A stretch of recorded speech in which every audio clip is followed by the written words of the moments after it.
नमस्कार दोस्तों, कैसे आप सभी। उम्मीद करते हैं कि अच्छा होइएगा। एक बार फिर से क्वेश्चन डिस्कशन के अगले वीडियो में आपका स्वागत है। तो चलिए आज हम लोग फिर से फिजिक्स में जहाँ तक क्वेश्चन डिस्कशन किए थे उससे आगे हम लोग इस वीडियो में डिस्कशन करेंगे। अगर आप लोग पिछला वीडियो नहीं देखे तो जाके देखिए, पार्ट वाइज करके डाला हुआ है। अगर आपको अच्छा लगता है तो लाइक शेयर एंड सब्सक्राइब कर दीजिएगा। ऐसे हम आपके लिए अच्छे अच्छे वीडियो लाते रहेंगे। तो चलिए शुरू करते हैं। आज का क्वेश्चन है, निम्न में कौन सा कथन असत्य है।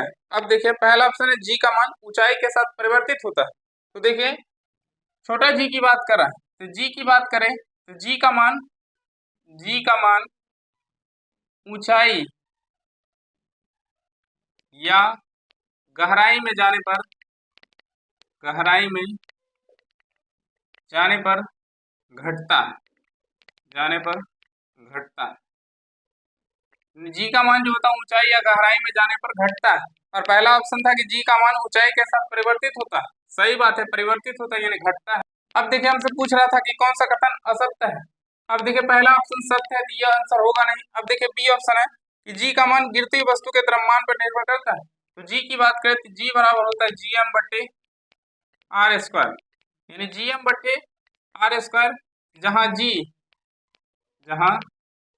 जी की बात करें तो यह सार्वत्रिक गुरुत्वाकर्षण नियतांक है। सार्वत्रिक गुरुत्वाकर्षण नियतांक जिसका मान होता है 6.67 गुने 10⁻⁻11 न्यूटन मीटर स्क्वायर पर केजी स्क्वायर।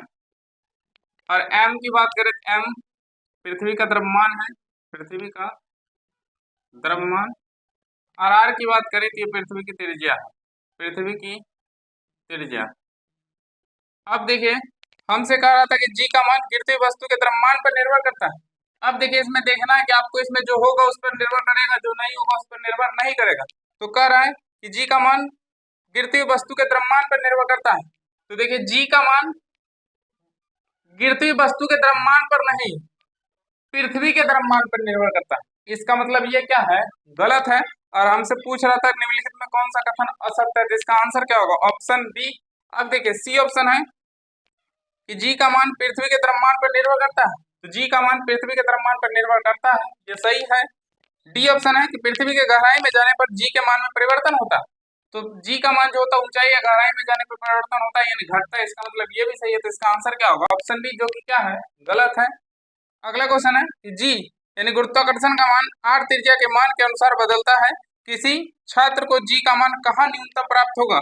अब देखिए, पहला ऑप्शन है भूमध्य रेखा, बी ऑप्शन है मकर रेखा, सी ऑप्शन है ध्रुव और डी ऑप्शन है कर्क रेखा। तो देखिए, भूमध्य रेखा की बात करें, भूमध्य रेखा तो भूमध्य रेखा की बात करें तो भूमध्य रेखा पर जी का मान जो होता है वो कम होता है। और ध्रुव की बात करें तो ध्रुव पर जो जी का मान होता है वो अधिक होता है। यानी ध्रुव पर जी का मान जो होता है अधिक होता है और भूमध्य रेखा पर कम होता है। तो देखिए, हमसे पूछ रहा था कि जी का मान कहाँ न्यूनतम होता है, तो न्यूनतम कहाँ होता है, भूमध्य रेखा पर। तो इसका आंसर क्या होगा, ऑप्शन ए। अगला क्वेश्चन है कि धरती की सतह पर मापने पर एक वस्तु या व्यक्ति का भार 60 न्यूटन है, चंद्रमा की सतह पर मापने पर इसका भार क्या होगा। तो देखिए, पृथ्वी के सतह पर भार की बात करें, पृथ्वी के सतह पर भार की बात करें तो W बराबर होता है m इंटू जी। और चंद्रमा की सतह पर भार की बात करें, चंद्रमा के सतह पर भार की बात करें तो W बराबर होता है mg/6। यानी पृथ्वी के सतह पर W बराबर mg और चंद्रमा की सतह पर होता है W बराबर mg/6। अब देखिए, कह रहा था कि धरती के सतह पर मापने पर एक व्यक्ति यानी एक वस्तु का भार जो है 60 न्यूटन है। यानी पृथ्वी पर नापता है तो इसका भार जो होता है एक व्यक्ति का 60 न्यूटन। अब देखिए, W का मान कितना दिया हुआ है, 60 न्यूटन। तो W को हम लिख सकते हैं mg, यानी mg का मान कितना है, 60 न्यूटन। यानी पृथ्वी के सतह पर है 60 न्यूटन, तो चंद्रमा की सतह पर पूछ रहा भार कितना होगा, तो W बराबर होता है mg/6 और mg का मान कितना है, 60/6। काट दीजिए, W बराबर कितना होगा, 10 न्यूटन। तो चंद्रमा के सतह पर उस व्यक्ति का भार जो होगा कितना होगा, 10 न्यूटन। तो इसका आंसर क्या होगा, ऑप्शन ए। अगला क्वेश्चन है कि धरती की सतह पर मापे जाने पर एक वस्तु का भार जो है 60 न्यूटन होती है, चंद्रमा की सतह पर इसका वजन क्या होगा। देखिए, सेम क्वेश्चन कह रहा है कि धरती की सतह पर मापता है तो एक व्यक्ति का भार 60 न्यूटन है, तो चंद्रमा की सतह पर कितना होगा, 10 न्यूटन। इसका भी आंसर क्या होगा, 10 न्यूटन, ऑप्शन ए। अगला क्वेश्चन है यदि किसी व्यक्ति का द्रव्यमान पृथ्वी की सतह पर 60 किलोग्राम है तो चंद्रमा की सतह पर उस व्यक्ति का द्रव्यमान कितना होगा। तो देखिए कह रहा था, अभी जो क्वेश्चन था पिछला क्वेश्चन वो कह रहा था कि पृथ्वी के सतह पर जो भार है 60 न्यूटन है तो चंद्रमा की सतह पर इसका भार क्या होगा। तो हम लोग 6 से भाग देते थे, निकाल लेते थे। लेकिन अब क्वेश्चन कह रहा था कि यदि किसी व्यक्ति का द्रव्यमान पृथ्वी के सतह पर 60 किलोग्राम है, यानी m का मान दिया हुआ 60 किलोग्राम, तो पूछ रहा है कि चंद्रमा की सतह पर उस व्यक्ति का द्रव्यमान कितना होगा। तो एक चीज याद रखिएगा कि द्रव्यमान का मान पूरे ब्रह्मांड में कहीं नहीं बदलता है। द्रव्यमान का मान पूरे ब्रह्मांड में कहीं नहीं बदलता है, पूरे ब्रह्मांड में कहीं नहीं बदलता है। यानी द्रव्यमान का मान जो होता है पूरे ब्रह्मांड में कहीं नहीं बदलता है। यानी इसका मतलब है कि पृथ्वी के सतह पर जो द्रव्यमान होगा वही द्रव्यमान चंद्रमा के सतह पर भी होगा। लेकिन भार जो होगा पृथ्वी के सतह पर अगर भार mg होगा तो चंद्रमा की सतह पर इसका भार जो होगा 6 गुना कम होगा। लेकिन द्रव्यमान कहीं नहीं बदलेगा, पृथ्वी पर जो होगा वही चंद्रमा पर भी होगा। तो इसका आंसर क्या होगा, चंद्रमा पर द्रव्यमान पूछ रहा था तो चंद्रमा पर द्रव्यमान कितना होगा 60 किलोग्राम, क्योंकि द्रव्यमान का मान पूरे ब्रह्मांड में कहीं नहीं बदलता है। तो इसका आंसर क्या होगा, ऑप्शन सी। अगला क्वेश्चन है कि अंतरिक्ष यान के अंदर अंतरिक्ष यात्री डैश वजन महसूस करते हैं। तो अंतरिक्ष यान के अंदर अंतरिक्ष यात्री जो होता है वो शून्य वजन महसूस करता है, शून्य वजन, यानी भार जो उसका होगा क्या होगा, शून्य। इसका आंसर क्या होगा, ऑप्शन सी। अगला क्वेश्चन है कि गुरुत्व जी के कारण त्वरण होगा। तो गुरुत्व जी के कारण जो त्वरण होता है जी एम बट्टे आर स्क्वायर, यानी जी बराबर होता है जी एम बटे आर स्क्वायर। तो देखिए किस ऑप्शन में, पहला ऑप्शन है जी एम आर स्क्वायर, ये नहीं होगा। बी ऑप्शन है एम आर स्क्वायर बटे जी, ये भी नहीं होगा। सी ऑप्शन है जी बट्टा एम आर स्क्वायर, ये भी नहीं होगा। और डी ऑप्शन है जी एम बटे आर स्क्वायर। तो इसका आंसर क्या होगा, ऑप्शन डी। अगले क्वेश्चन पे आ जाइए। अगला क्वेश्चन है यदि सूर्य पृथ्वी का द्रव्यमान और उनके बीच की दूरी क्रमशः एम और आर है, सूर्य के गुरुत्वाकर्षण द्वारा सूर्य के चारों ओर पृथ्वी द्वारा एक परिक्रमण के लिए किया गया कार्य है। तो देखिए कार्य का फॉर्मूला होता है बल गुने विस्थापन। कार्य बराबर होता है बल गुने विस्थापन, बल गुने विस्थापन। अब देखिए कह रहा था क्वेश्चन, यदि सूर्य पृथ्वी के द्रव्यमान और उनके बीच की दूरी क्रमशः एम और आर है, तो सूर्य के गुरुत्वाकर्षण द्वारा सूर्य के चारों ओर, तो आपको पता है कि सूर्य के चारों ओर कौन सा चक्कर लगाता है, पृथ्वी चक्कर लगाता है सूर्य के चारों ओर, यानी अर्थ जो है सूर्य के चारों तरफ क्या लगाता है, चक्कर लगाता है। कह रहा है कि सूर्य के चारों ओर पृथ्वी द्वारा एक परिक्रमा। अब देखिए पृथ्वी यहाँ से चलना प्रारंभ किया और यहीं आ जाएगा तो एक परिक्रमा हो जाएगा, यानी पृथ्वी जहां से चलना प्रारंभ किया वहीं आ गया तो एक परिक्रमा। और कह रहा है कि एक परिक्रमा के लिए किया गया कार्य होगा। तो देखिए ये जब एक परिक्रमा करेगा तो इसके द्वारा जो विस्थापन होगा क्या होगा, शून्य होगा। यानी जहां से चला था वहीं आ गया तो विस्थापन क्या होगा, शून्य। यानी जब विस्थापन शून्य होगा तो बल गुने क्या होगा, जीरो, यानी कार्य क्या हो जाएगा, जीरो। इसका आंसर क्या होगा, शून्य, ऑप्शन ए। अगला क्वेश्चन है कि पृथ्वी के केंद्र पर एक पिंड का भार होगा। तो देखिए अभी हम आपको बताया था कि भार W बराबर क्या होता है, m इंटू जी। और कह रहा था कि पृथ्वी के केंद्र पर एक पिंड का भार होगा, यानी एक वस्तु का भार होगा। तो देखिए पृथ्वी के केंद्र पर जी का मान जो होता है वो शून्य होता है। पृथ्वी के केंद्र पर जी का मान जो होता है वो शून्य होता है, जी का मान शून्य होता है। यानी पृथ्वी के केंद्र पर जी का मान शून्य होता है। और हमसे पूछ रहा है पृथ्वी के केंद्र पर भार क्या होगा, तो भार W बराबर होता है m इंटू जी। अब देखिए W बराबर m अगुना जी कितना होगा, जीरो, यानी भार क्या हो जाएगा, शून्य। तो इसका आंसर क्या होगा, शून्य, ऑप्शन ए। अगला क्वेश्चन है कि चंद्रमा पर जी का मान पृथ्वी पर जी के मान का 1/6 है। यदि कोई व्यक्ति पृथ्वी पर 1.5 मीटर उछलता है तो चंद्रमा पर वह कितनी ऊंचाई उछल सकता है। तो देखिए कह रहा है क्वेश्चन कि चंद्रमा पर जो जी का मान है पृथ्वी पर के जी का मान का 1/6 है। यानी पृथ्वी पर जी का मान अगर जी है तो इसका 1/6 क्या होगा चंद्रमा पर, चंद्रमा पर जो जी का मान होगा क्या होगा, g/6। अब देखिए पृथ्वी पर जी का मान जी है लेकिन चंद्रमा पर इसका 1/6 है, यानी जी बट्टा क्या है, 6। इसके बाद कह रहा था यदि कोई व्यक्ति पृथ्वी पर 1.5 मीटर उछलता है तो चंद्रमा पर कितनी ऊंचाई उछल सकता है। तो पृथ्वी की बात कर रहा है कि यहाँ 1.5 मीटर उछलता है तो चंद्रमा पर कितना ऊंचाई उछलेगा। तो अब देखिए यानी ये जो गुरुत्वीय त्वरण है, अब पृथ्वी की तुलना में चंद्रमा पर इसका 1/6 गुना कम है। इसका मतलब है कि पृथ्वी पर जो गुरुत्व त्वरण नीचे की तरफ खींचेगा, इससे 6 गुना कम खींचेगा चंद्रमा पर, यानी पृथ्वी पर से 6 गुना कम खींचेगा कम चंद्रमा पर। जब 6 गुना कम खींचेगा, इसकी अपेक्षा 6 गुना ज्यादा उछलेगा। इसका मतलब पृथ्वी पर अगर 1.5 मीटर उछलता है तो यहाँ कितना उछलेगा, 6 से गुना कर दीजिए, कितना होगा, 9 मीटर। तो देखिए कह रहा था कि पृथ्वी पर 1.5 मीटर उछलता है तो चंद्रमा पर कितना उछलेगा। तो देखिए पृथ्वी पर जो गुरुत्व त्वरण काम करता है, इसका 6 गुना कम काम करता है चंद्रमा पर।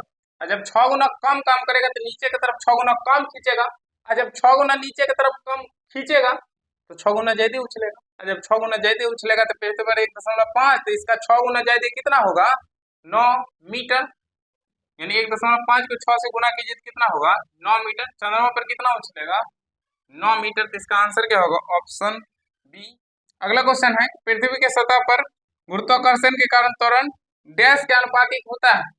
अब देखिए कि अभी हम आपको बताया कि पृथ्वी के सतह पर जो त्वरण होता है, जी बराबर क्या होता है, जीएम बटे आर स्क्वायर। यानी जी बराबर क्या होता है, जीएम बटे आर स्क्वायर। अब देखिए आपको एक चीज पता होगा कि अगर समानुपाती का साइन हटता है तो एक बराबर और एक कांस्टेंट आता है।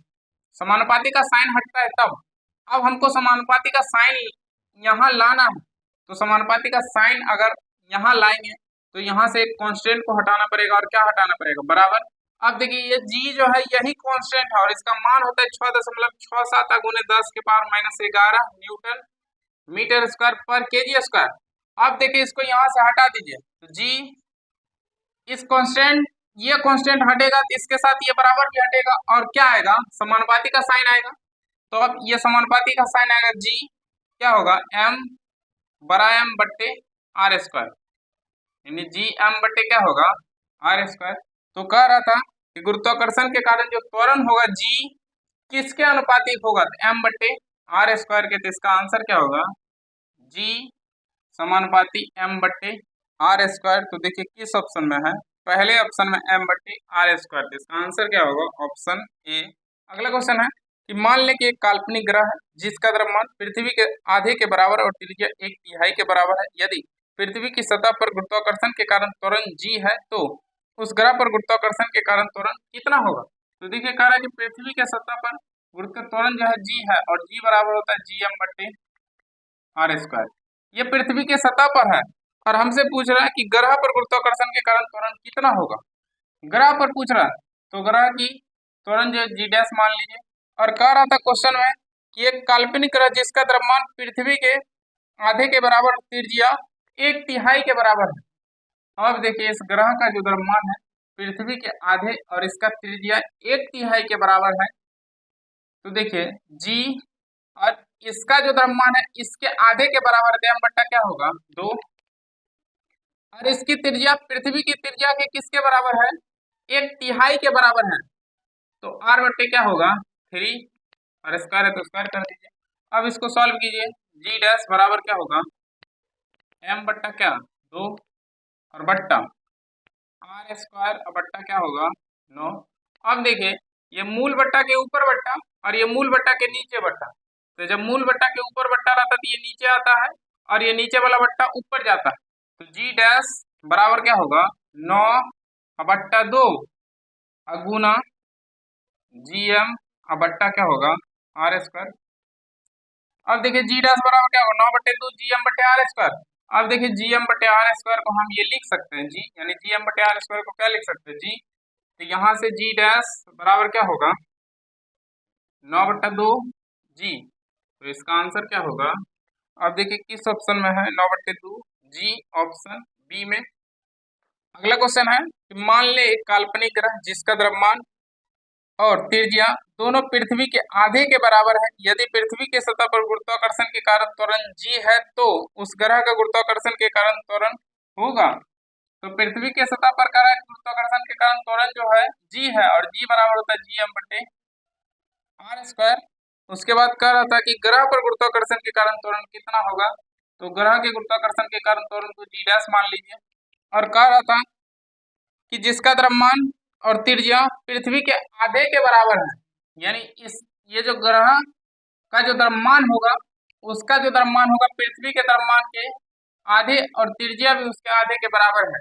तो अब देखिए कि जी एम बट्टा 2, यानी ये जो पृथ्वी का द्रव्यमान एम है इसका आधा है किसका द्रव्यमान, ग्रह का द्रव्यमान, और इसका त्रिज्या भी क्या है इसके आधे है।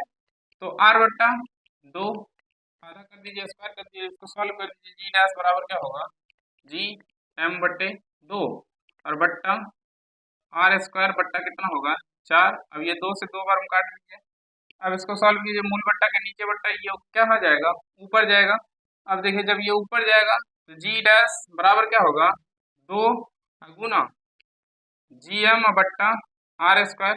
अब जी एम बट्टे आर स्क्वायर को क्या लिख सकते हैं जी, यानी जी डैश बराबर क्या होगा 2 जी। तो इसका आंसर क्या होगा 2 जी, ऑप्शन डी। अगला क्वेश्चन है कि मान ले एक ग्रह है जिसका द्रव्यमान और त्रिज्या दोनों पृथ्वी के द्रव्यमान और त्रिज्या के दोगुना है। उस ग्रह की सतह पर गुरुत्वाकर्षण के कारण त्वरण पृथ्वी पर से n गुना है। तो n का मान कितना होगा। तो देखिए कह रहा है कि मान ले एक ग्रह है जिसका द्रव्यमान जो है पृथ्वी के द्रव्यमान के और इसके त्रिज्या के दोगुना है। तो पृथ्वी के सतह पर जो त्वरण है होता है वो जी बराबर क्या होता है जी एम बट्टे, यानी बड़का एम होता है जी एम बट्टे आर स्क्वायर, जी बराबर जी एम बट्टे आर स्क्वायर। और उसके बाद कह रहा है कि जो ग्रह पर जो त्वरण है पृथ्वी पर के n गुना है और हमसे n का मान पूछ रहा है। तो देखिए मान लीजिए जी डैश और कह रहा है कि पृथ्वी पर जो द्रव्यमान है ग्रह का द्रव्यमान उससे दोगुना है और उसका त्रिज्या भी दोगुना है। तो आप भी यहाँ दोगुना कर दीजिए जी 2m और बट्टे ये भी दोगुना है तो 2 आर का स्क्वायर। अब इसको सॉल्व कीजिए, जी डैश बराबर क्या होगा जी 2m और बट्टे 2 दूनी 4 आर स्क्वायर, 2 से 2 बार में काट दीजिए। अब यहाँ से सॉल्व कीजिए, जी डैश बराबर क्या होगा जी एम बट्टे आर स्क्वायर और ये नीचे कितना 1/2। अब इसको जी एम बटे आर स्क्वायर को क्या लिख सकते हैं जी, यानी जी डैश बराबर क्या होगा 1/2 जी, यानी इसका आंसर क्या होगा 1/2 जी। तो देखिए कह रहा था कि उस ग्रह की सतह पर गुरुत्वाकर्षण के कारण त्वरण पृथ्वी पर से n गुना है। तो n का मान क्या होगा, तो देखिए n का मान क्या होगा 1/2, यानी n गुना कह रहा था और यहाँ कितना गुना है 1/2, तो n का मान कितना होगा 1/2। इसका आंसर क्या होगा ऑप्शन सी। अगला क्वेश्चन है कि पृथ्वी की सतह पर गुरुत्वाकर्षण के कारण त्वरण का मान क्या होता है। तो पृथ्वी के सतह पर गुरुत्वाकर्षण के कारण त्वरण जो होता है वो जी बराबर होता है 9.8 मीटर पर सेकेंड स्क्वायर या 10 मीटर पर सेकेंड स्क्वायर। अब देखिए ऑप्शन में क्या है, पहला ऑप्शन है 10.8, ये तो होगा नहीं। बी ऑप्शन है 9.8 प्रति वर्ग सेकंड, ये भी नहीं होगा। और सी ऑप्शन है 9.6 सेंटीमीटर, ये भी नहीं होगा। और डी ऑप्शन है 9.8 मीटर प्रति वर्ग सेकंड, तो 9.8 मीटर प्रति वर्ग सेकंड। इसका आंसर क्या होगा ऑप्शन डी। अगला क्वेश्चन है कि गुरुत्व त्वरण जी डैश पर निर्भर नहीं करता। तो देखिए जब भी निर्भर वाला क्वेश्चन पूछता है तो आप उसके फॉर्मूला को देखिएगा। तो देखिए गुरुत्व त्वरण जी बराबर होता है जी एम बट्टे आर स्क्वायर, और इसमें जो होगा उस पर निर्भर करेगा, जो नहीं होगा उस पर निर्भर नहीं करेगा। अब देखिए जी के बारे में आप कितना बार बताइए कि क्या है सार्वत्रिक गुरुत्वाकर्षण नियतांक, सार्वत्रिक गुरुत्वाकर्षण नियतांक। और m की बात करें ये पृथ्वी का द्रव्यमान है, पृथ्वी का द्रव्यमान। और r की बात करें तो ये पृथ्वी की त्रिज्या है, पृथ्वी की त्रिज्या है। अब देखिए ये जो g है किस पर निर्भर करता है, सार्वत्रिक गुरुत्वाकर्षण नियतांक पर, पृथ्वी के द्रव्यमान m पर, और पृथ्वी की त्रिज्या किस पर r पर निर्भर करता है। और देखिए पहला ऑप्शन है पृथ्वी के द्रव्यमान पर, तो देखिए गुरुत्व त्वरण जो है पृथ्वी के द्रव्यमान पर निर्भर करता है। तो देखिए पृथ्वी के द्रव्यमान और पृथ्वी के द्रव्यमान m पर निर्भर करता है, इसका मतलब ये सही है। और हमसे पूछ रहा है निर्भर नहीं करता है, बी ऑप्शन है गिरने वाले वस्तु के द्रव्यमान पर। तो देखिए गिरने वाले वस्तु के द्रव्यमान कह रहा है कि छोटी याम पर, गिरने वाले वस्तु के द्रव्यमान पर नहीं, पृथ्वी के द्रव्यमान पर निर्भर करता है, इस पर नहीं करता। तो इसका मतलब यही क्या है, गलत है। तो इसका आंसर क्या होगा, ऑप्शन बी। और सी ऑप्शन है गुरुत्व स्थिरांक पर, तो जी पर निर्भर करता है, ये भी सही है। और डी ऑप्शन है पृथ्वी की त्रिज्या पर, तो पृथ्वी की त्रिज्या पर भी निर्भर करता है। तो इसका आंसर क्या होगा, ऑप्शन बी। अगला क्वेश्चन है पृथ्वी पर किसी वस्तु का भार 200 न्यूटन है और द्रव्यमान 20 किलोग्राम है, तो गुरुत्व त्वरण का मान क्या होगा। तो देखिए सबसे पहले आप क्वेश्चन में देखिए कि क्या दिया हुआ है। क्वेश्चन में दिया होगा पृथ्वी पर किसी वस्तु का भार 200 न्यूटन है, यानी भार को W से लिखकर और इसका मान दिया हुआ है 200 न्यूटन। उसके बाद कि द्रव्यमान 20 किलोग्राम है, यानी m का मान जो है वो 20 किलोग्राम है। उसके बाद कह रहा है कि गुरुत्व त्वरण का मान क्या होगा, तो भार W बराबर होता है m इंटू जी, जहाँ W भार है, m द्रव्यमान और g क्या है गुरुत्व त्वरण। हमसे इसी का मान पूछ रहा है। अब इस पर मान रख दीजिए, W का मान कितना है 200 और m का मान कितना है 20 और g का मान पूछ रहा है, उसे छोड़ दीजिए। अब जो कटता है उसको काट दीजिए, 0 से 0 और 2 से 2 कटेगा और g बराबर कितना होगा 10 मीटर पर सेकेंड स्क्वायर। तो इसका आंसर क्या होगा 10 मीटर पर सेकेंड स्क्वायर, ऑप्शन बी। अगला क्वेश्चन है कि एक ग्रह मान लें जिसका द्रव्यमान और त्रिज्या पृथ्वी के द्रव्यमान और त्रिज्या का 1/3 है। यदि पृथ्वी पर गुरुत्वाकर्षण के कारण त्वरण जो है g है, तो ग्रह पर इसका मान क्या होगा। तो देखिए पृथ्वी के सतह पर का त्वरण g है और g बराबर होता है gm बट्टे r स्क्वायर। और ग्रह पर त्वरण पूछ रहा था, ग्रह का त्वरण मान लीजिए g डैश, और जो ग्रह का द्रव्यमान है पृथ्वी के द्रव्यमान का कह रहा है कि 1/3 है और इसका त्रिज्या भी है 1/3 है। अब देखिए जी और इसका जो द्रव्यमान होगा ग्रह का वो पृथ्वी पर की 1/3 है, m बट्टे क्या होगा 3, और इसका त्रिज्या भी 1/3 है, r बट्टे 3 स्क्वायर। अब इसको सॉल्व कर दीजिए, जी डैश बराबर जी m बट्टे 3 और r स्क्वायर बट्टा 3 कितना होगा 9। अब देखिए अब जो कटता है उसको काट दीजिए। अब देखिए 3 से 3 बार में कटेगा, इसको सॉल्व कीजिए। जी डैश बराबर क्या होगा, मूल बट्टा के नीचे बट्टा ये ऊपर जाएगा तो 3 gm बट्टा r स्क्वायर, और gm बट्टा r स्क्वायर क्या लिख सकते हैं जी, यानी जी डैश बराबर क्या होगा 3। इसका आंसर क्या होगा 3g, ऑप्शन डी। ये डिस्कशन आपको कैसा लगा है कमेंट करके जरूर बताइएगा। इस वीडियो को लेकर मिलते हैं बहुत जल्द नेक्स्ट वीडियो में, तब तक के लिए बाय।